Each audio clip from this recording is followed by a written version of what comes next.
Welcome back to UC University Old Testament Overview. We're looking at the book of Deuteronomy. This is part 2. If you missed part 1, you can find it on our website by searching Union Church Rio. Next thing we see is a historical prologue in chapters 1 through 4.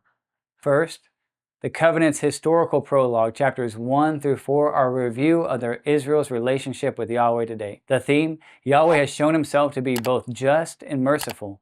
The history here is the same as we saw in the book of Numbers.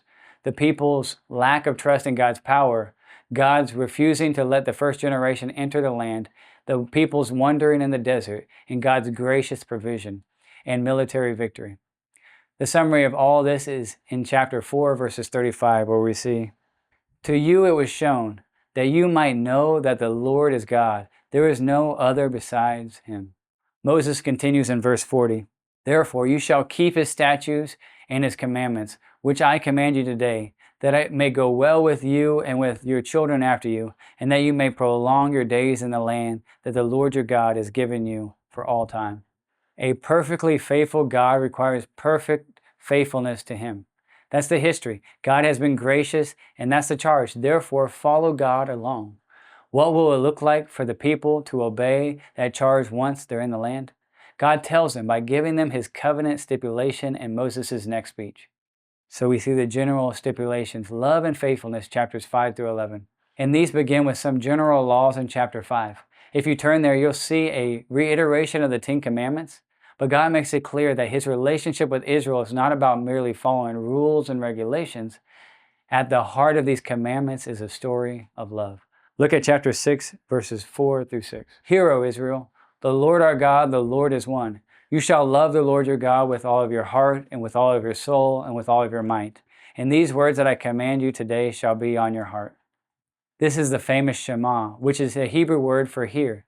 The most important thing for the Israelites to hear is that Yahweh is one God. He is the only God. And the proper response to the one true God is total, all-consuming love. What does this love look like?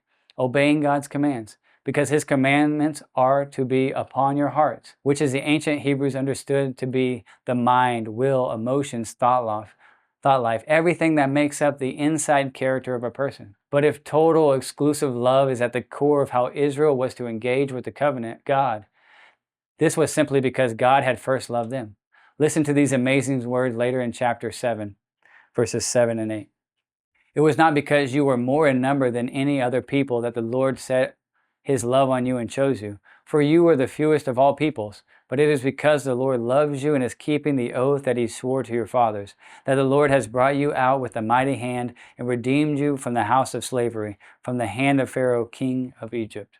Here we have a majestic window into the mystery of God's electing love. He chose this people simply because he loved them, not because of anything about them. He just loved them. The relationship with God is based entirely in God's grace. We can apply this to our lives too. Though we are in a different chapter of redemptive history, love should still be at the center of how we engage with God. When Jesus was asked the greatest commandment was, he quoted Deuteronomy 6:4. In Luke 10:27, he says, "You shall love the Lord your God with all of your heart and with all of your soul and with all of your strength and with all of your mind, and your neighbor as yourself." But like Israel, we must recognize that we can only love God because he first chose and loved us. We love God by first tasting his gracious electing love for us. And as we look over this section of general covenant stipulations, we see that a crucial part of loving God is obeying the first commandment, having no other gods but him. That's why Moses instructs the people to completely destroy foreign idols in chapter 7, to never forget God's faithfulness in chapter 8, and to remember that idolatry is deadly in chapter 9. With this guiding principle of loving faithfulness in place, Moses proceeds to explain the specific stipulations of the covenant for the nation of life in the promised land. These are chapters 12 through 26, which we'll pick up next time we're together. We're going to go ahead and pause here. We'll see you next time. Thanks for joining us for UC University. Stay safe. See you later. See you soon.